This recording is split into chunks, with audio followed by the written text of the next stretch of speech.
Imagine cruising down a lonely highway in the dead of night, the road stretching endlessly before you, and the only sound is the hum of your engine. The darkness presses in, the air feels heavier, and something tells you you're not alone. Hi guys, welcome back to the channel. In today's video, we're diving into 3 terrifying, true horror stories straight from the open road. These are first-hand accounts from truckers who encountered things that defy explanation.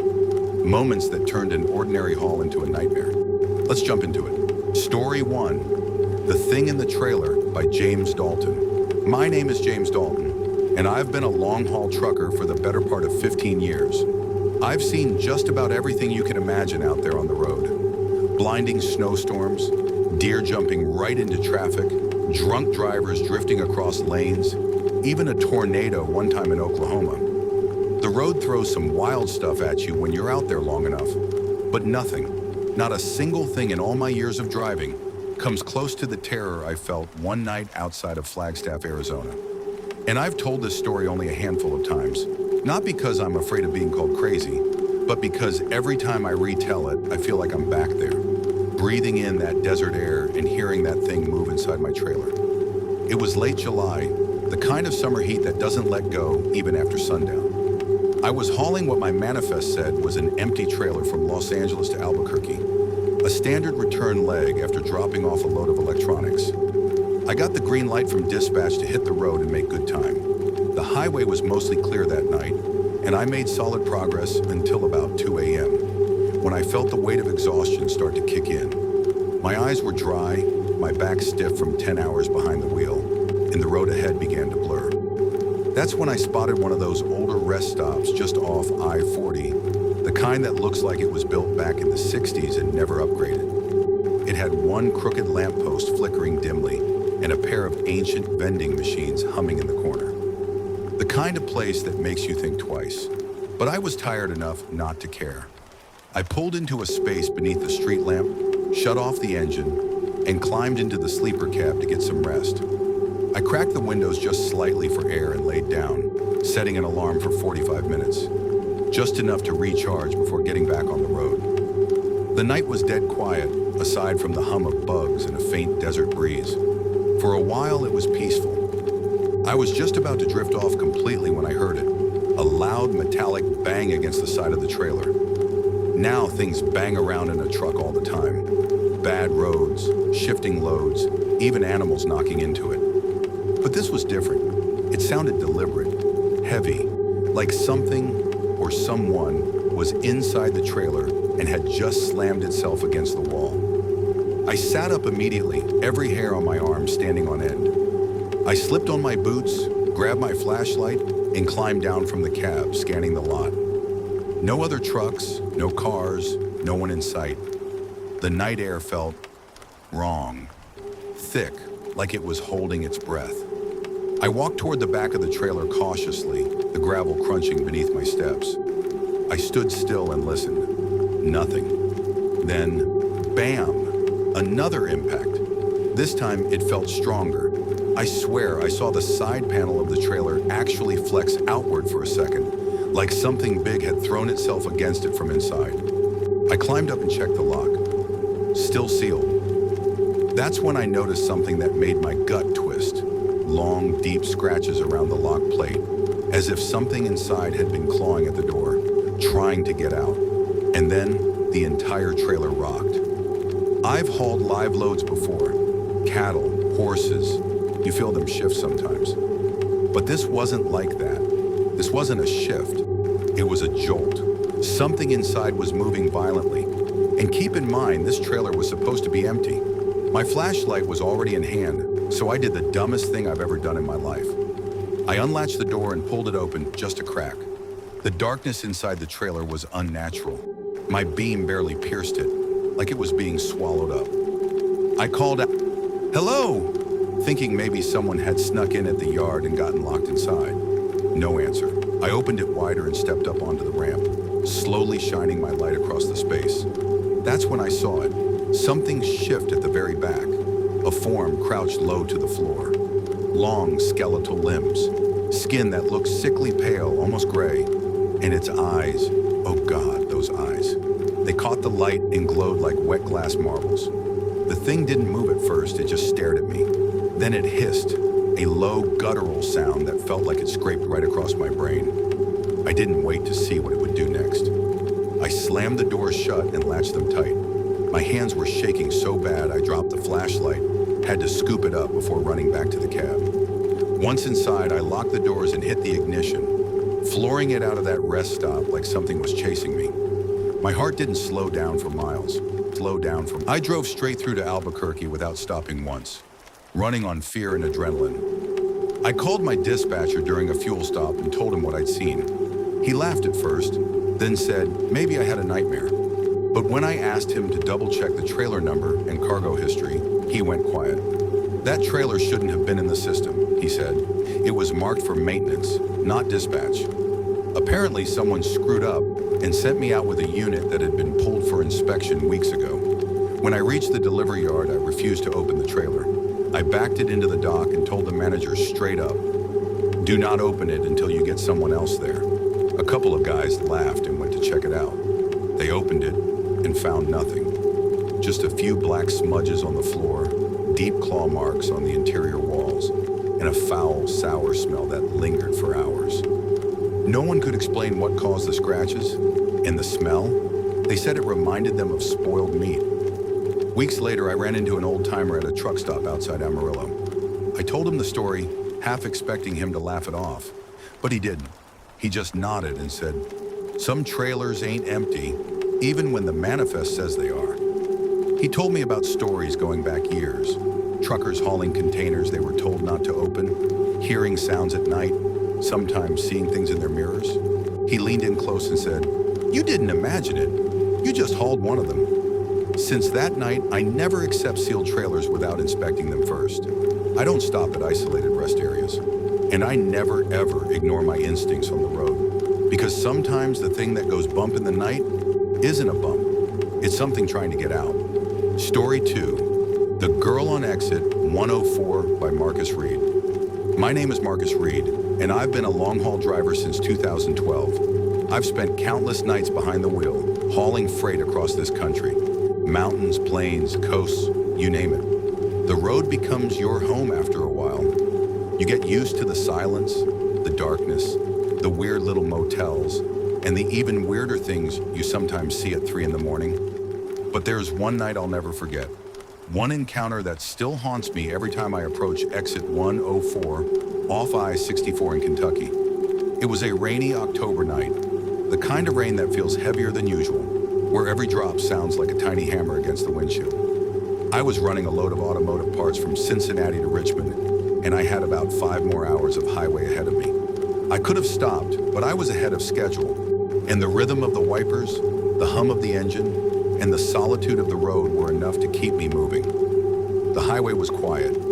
I hadn't seen another set of headlights for at least 20 minutes, just trees lining both sides, the occasional green sign glowing under the beams of my truck.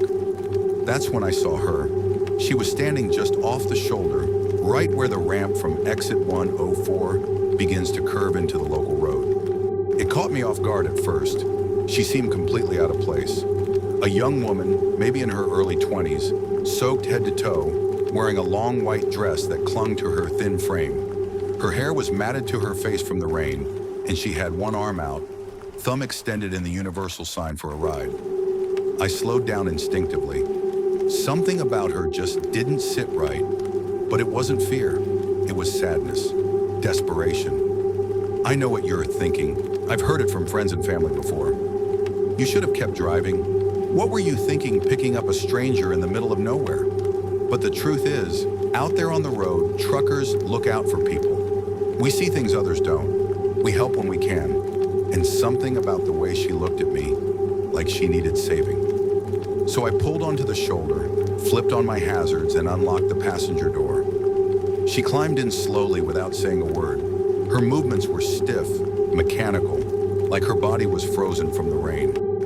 She didn't look at me right away, just stared straight ahead through the windshield, her hands clasped tightly in her lap. You okay?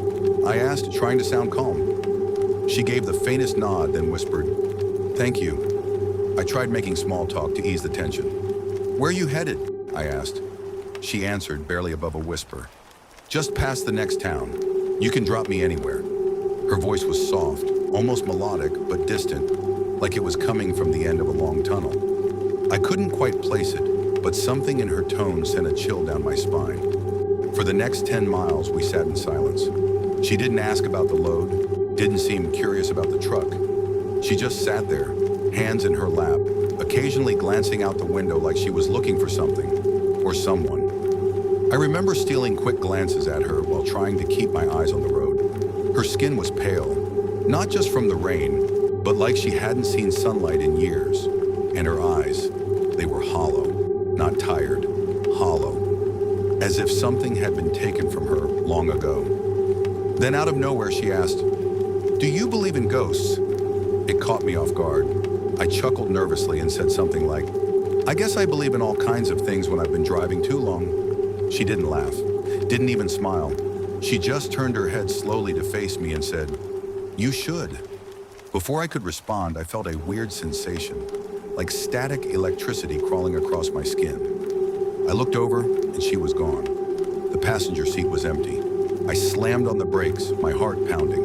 The tires skidded on the wet asphalt as I pulled over to the side of the road, adrenaline surging through every vein in my body. I threw open the cab door and stepped out into the rain, spinning around with a flashlight. Nothing. Just the road, the trees, and the darkness pressing in. I checked the cabin. No wet footprints, no water on the seat, no sign anyone had ever been there. I sat there for a long time, gripping the wheel with white knuckles, breathing hard, trying to make sense of what just happened. Was I hallucinating? Had I fallen asleep at the wheel? I wasn't on medication, hadn't been drinking. I knew what I saw. I felt her presence. I heard her voice. Eventually, I pulled into a 24-hour diner about 20 minutes down the road. I walked in still soaked, sat at the counter, and tried to act normal. The waitress brought me coffee, and I casually asked her if there were any towns near exit 104. She looked at me funny, then said, "You didn't see that girl, did you?" I froze. "What girl?" I asked carefully. "The one in the white dress. Hitchhiker," she said. "People see her sometimes when it rains. My uncle was a driver. He swore she climbed into his truck once and vanished before he hit town. It's a story around here. They say she was killed on that stretch years ago, hit by a semi during a storm. Driver never stopped. They never found him. Folks say she's still out there, looking for a ride." I didn't respond. I couldn't. All I could think about was her face, her eyes, that cold, empty seat beside me. I didn't finish the coffee. I thanked the waitress, got back in the truck, and kept driving. The rain had let up, but something inside me had changed, like I'd brushed against something from the other side. I know what I saw. She was real in some way. She was real. Maybe not in the way we understand, but real enough to never leave my mind. Since that night, I've avoided exit 104 completely. I reroute if I have to, and I've never stopped for a hitchhiker again. Not because I'm scared of ghosts, though I probably am now, but because I'm afraid I'll see her again. And this time, she won't be asking for a ride. She'll be waiting to take me wherever she goes when she disappears. Story 3, Voices in the Fog by Nathan Cole. My name is Nathan Cole, and I've been hauling timber and construction supplies up and down the Pacific Northwest for over a decade. I'm used to long hours, winding mountain roads, and the kind of isolation that would drive most people crazy. I've always liked the quiet, actually. There's something peaceful about being alone in the truck, just me and the road ahead, miles from anyone else. But that night, on a foggy pass in the Cascade Mountains, I learned that not all silence is peaceful. Some of it is hiding something. It was early November, and I was running a late route through Oregon's mountain range, hauling a flatbed full of cedar planks. The sun had dipped below the tree line hours ago, and the sky was smothered in thick, low-hanging clouds. The forecast didn't say anything about fog, but as I climbed in elevation, it crept in out of nowhere, slow, heavy, and suffocating. Within minutes, I could barely see 10 feet in front of me. I slowed to a crawl, hazard lights blinking, headlights struggling to penetrate the mist. The world outside my windshield dissolved into a gray wall, and the road seemed to vanish beneath me. I'd driven this stretch before, so I knew there was a gravel turnout coming up on the right. A little rest spot cut into the side of the hill, with just enough space for a rig. With visibility shot and nerves fraying, I decided to pull over and wait it out. I eased the truck off the road, parked, and shut off the engine. Immediately, the silence pressed in on me. No wind, no bugs, no sound, just fog curling around the cab like smoke, thick and pale under the glow of my dashboard lights.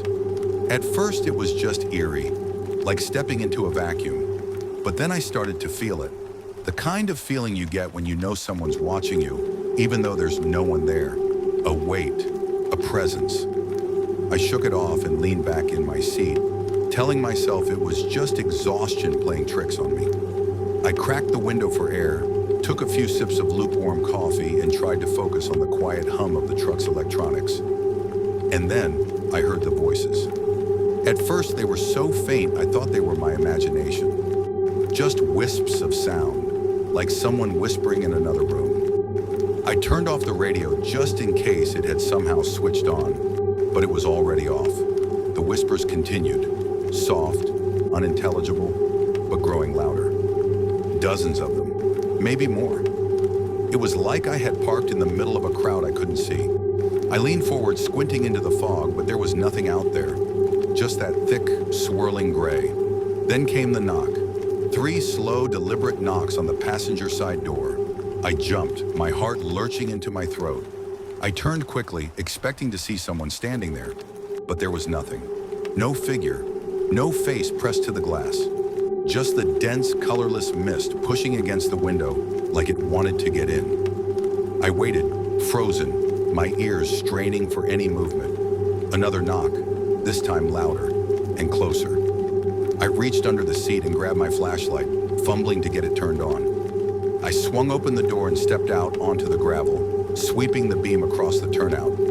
Empty, completely empty. My boots crunched as I moved slowly around the front of the truck, scanning the fog.